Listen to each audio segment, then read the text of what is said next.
नमस्कार,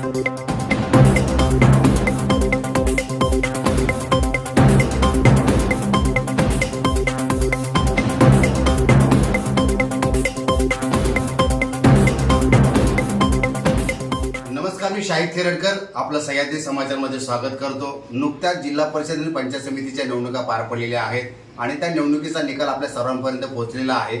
काही लोक आहेत की ज्या निवडणुकीमध्ये पराजित झालेले आहेत, तर काही लोकांनी विजय संपादित केलेला आहे। मात्र काही निवडणुकांमधले जे निकाल आहेत ते लोकांना समाधान देणारे आहेत। ज्या लोकांनी समाजासाठी गेले अनेक वर्ष आपल्या योगदान दिलेलं आहे आणि ते लोक चर्चेत राहिलेले आहेत, सर्व केंद्रस्थानी राहिलेले आहेत, अशा काही लोकांनी पहिल्यांदा निवडणुकीच्या रिंगणामध्ये उभे राहिले आणि त्यांनी यश संपादन केलेलं आहे। त्यातले एक नाव असं आहे, ते नाव म्हणजे सुभाष जाधव, ज्यांनी भास्कर शेठ जाधव यांच्या नेतृत्वाखाली मशाल या चिन्हावरती उद्धव बाळासाहेब ठाकरे शिवसेनेतून निवडणूक लढले आणि त्या निवडणुकीमध्ये निसटता का होईना पण त्यांनी विजय संपादित केलेला आहे। साधारणतः 142 ते 150 मताने ते विजयी झालेले आहेत आणि त्यांच्या शुभचिंतक असतील, त्यांच्या चळवळीतले लोक असतील किंवा समाजातील प्रत्येक घटकाने त्यांच्यावरती अभिनंदनाचा वर्षाव केलेला आहे।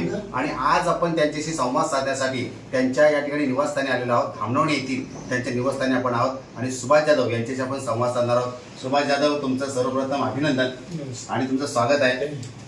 खरं तर आज तुमच्यावरती अभिनंदनाचा वर्षाव होतोय। तुमचा आवाज ऐकल्यानंतर लक्षात येईल की तुम्ही लोकांना कशा पद्धतीने फोनवरती बोलून तुमचा घसा वाटत थकलेला असेल, परंतु तुम्ही पहिल्यांदाच निवडणुकीच्या रिंगणामध्ये उतरला होता आणि अशा पद्धतीने एवढं सगळं आव्हान समोर होती आणि त्यातून तुम्ही विजय संपादित केलेला आहे।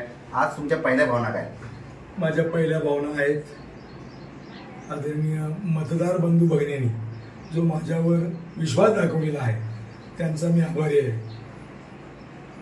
भारिप बहुजन महासंघापासून मी काम करतोय ते वंचित बहुजन आघाडीपर्यंत।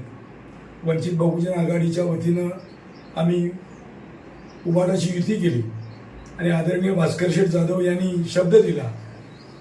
पूर्ण तालुक्याच्या लोकांनी एक विनंती केली होती की गेली वयाच्या 18 वर्षापासून म्हणजे 35 वर्ष सुभाष जाधव जनतेशी नाळ जोडलेली आहे आणि या माणसाला काही झालं तरी आम्ही निवडून साहेबांना, आणि शेठनी तो शब्द दिला होता आणि शेठनी तो शब्द पूर्ण करून दाखवला। त्याबद्दल हा विजय मी शेठ आणि माझा मतदार आणि ज्ञात अज्ञात हाताने मला ज्यांनी मदत केलेली आहे त्या सर्वांना समर्पित करतो। खरं तर मगाशी म्हटल्याप्रमाणे निवडणूक म्हटलं की समोर विरोधक असतात, प्रत्येकजण आपापली नीती अवलंबत असतो, प्रत्येकजण राजकारणामध्ये जे जे हातखंडे आपल्याला अवलंबायचे आहेत ते सगळे अवलंबले जातात। मात्र तरी सुद्धा तुम्ही त्याच्यामध्ये विजय संपादित केलेला आहे। काय आव्हानं होती? आव्हानं माझ्यासमोर भरपूर होती।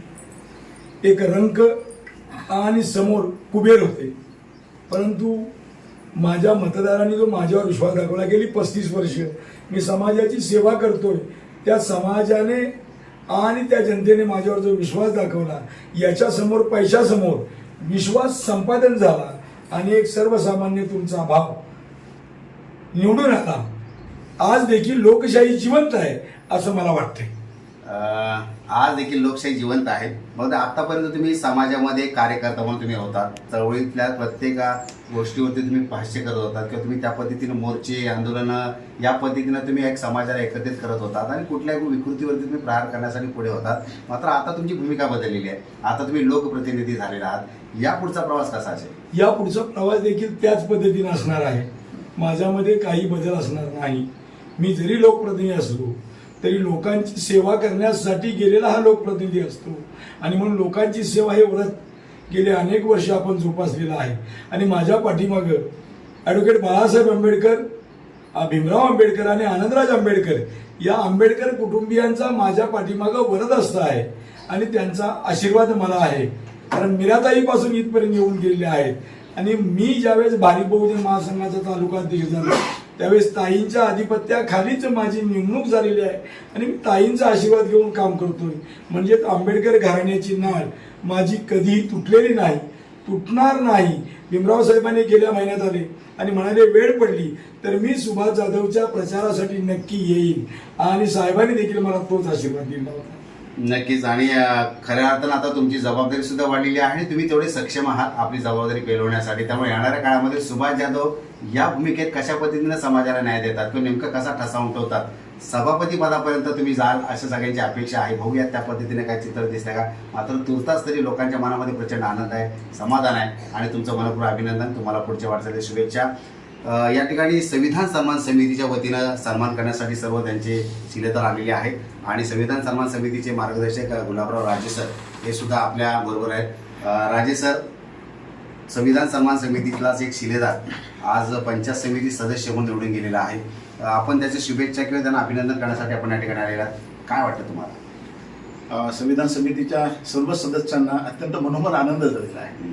कारण जेव्हा संविधान समितीची निर्मिती झाली त्या पहिल्या दिवसापासून सुभाषजी जाधव आपल्याबरोबर जोडून होते आहेत आणि भविष्य देखील राहतील. संविधानाचा जो एक गाभा आहे, ही ज्या संविधानी चौकट आहे, त्या चौकटीला अधिक मजबूत करण्यासाठी म्हणून सुभाष जाधव निश्चितपणे भविष्यामध्ये प्रयत्न करतील.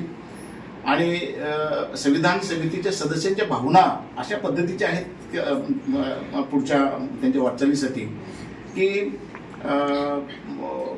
पंचायत समितीमध्ये बसल्यानंतर फक्त आपल्या जो मतदारसंघ आहे, मतदारसंघाचाच नव्हे तर संपूर्ण तालुक्यातल्या ज्या मूलभूत प्रश्न आहेत त्या मूलभूत प्रश्नांचा अत्यंत बारकाईनं आणि गांभीर्याने अभ्यास सुभाष जाधव साहेबांनी करावा आणि शेवटच्या माणसापर्यंत ज्या शासनाची योजना आहेत त्या कशा पोहोचतील आणि जास्तीत जास्त लाभ हा सामान्य माणसापर्यंत कसा जाईल याच्या कटाक्षानं या बाबीकडे त्यांनी लक्ष देणं अत्यंत गरजेचं आहे.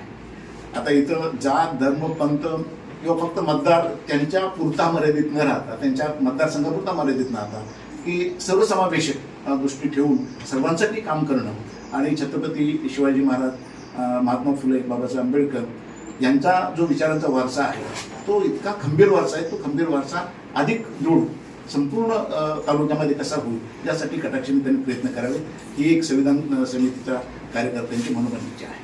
नक्कीच राजे सरांनी नेमकेपणानं एका अधिकारवाणीने त्यांना काही सल्ले दिला आणि मला वाटतं की सुभाष जाधव त्या विचाराशी प्रामाणिक आहेत म्हणून तर लोकांनी त्यांना पसंत केलेलं आहे. भविष्यात ते अधिक हे विचार गतिमान करतील आणि ज्या हेतूनं लोकांनी त्यांना निवडून दिलेलं आहे, लोकांना न्याय देण्यासाठी नेहमीच ते कटिबद्ध असतील आणि म्हणून आज आपण सर्वजण त्यांचं अभिनंदन करत आहोत. अगदी या तालुक्यातून, जिल्ह्यातून तर महाराष्ट्रातून सुभाष जाधव या माणसाला मानणारा जो वर्ग आहे तो नक्कीच त्यांच्यावरती अभिनंदन वर्ष करत असेल. आपण घरी आल्यानंतर पाहिलं की या ठिकाणी पुष्पगुच्छाची एक मोठी रांग लागली होती. प्रचंड लोक या ठिकाणी सकाळपासून येत आहेत आणि त्यांचं अभिनंदन करत आहेत. याची पोचपावती आहे की आपण गेल्या अनेक वर्षामध्ये जे समाजासाठी योगदान दिलं, समाजाच्या संपर्कात राहिलो आणि आज लोकांनी आपल्या पदरामध्ये यश टाकले आणि त्या लोकांना आनंद झालेला आहे ज्या लोकांनी खरं तर त्यांच्यावरती इतक्या वर्ष प्रेम केलं आणि विश्वास ठेवला. आणि म्हणून आपण सुद्धा त्यांचं पुन्हा एकदा अभिनंदन करूया, त्यांच्या पुढील वाटचालीची शुभेच्छा देऊया.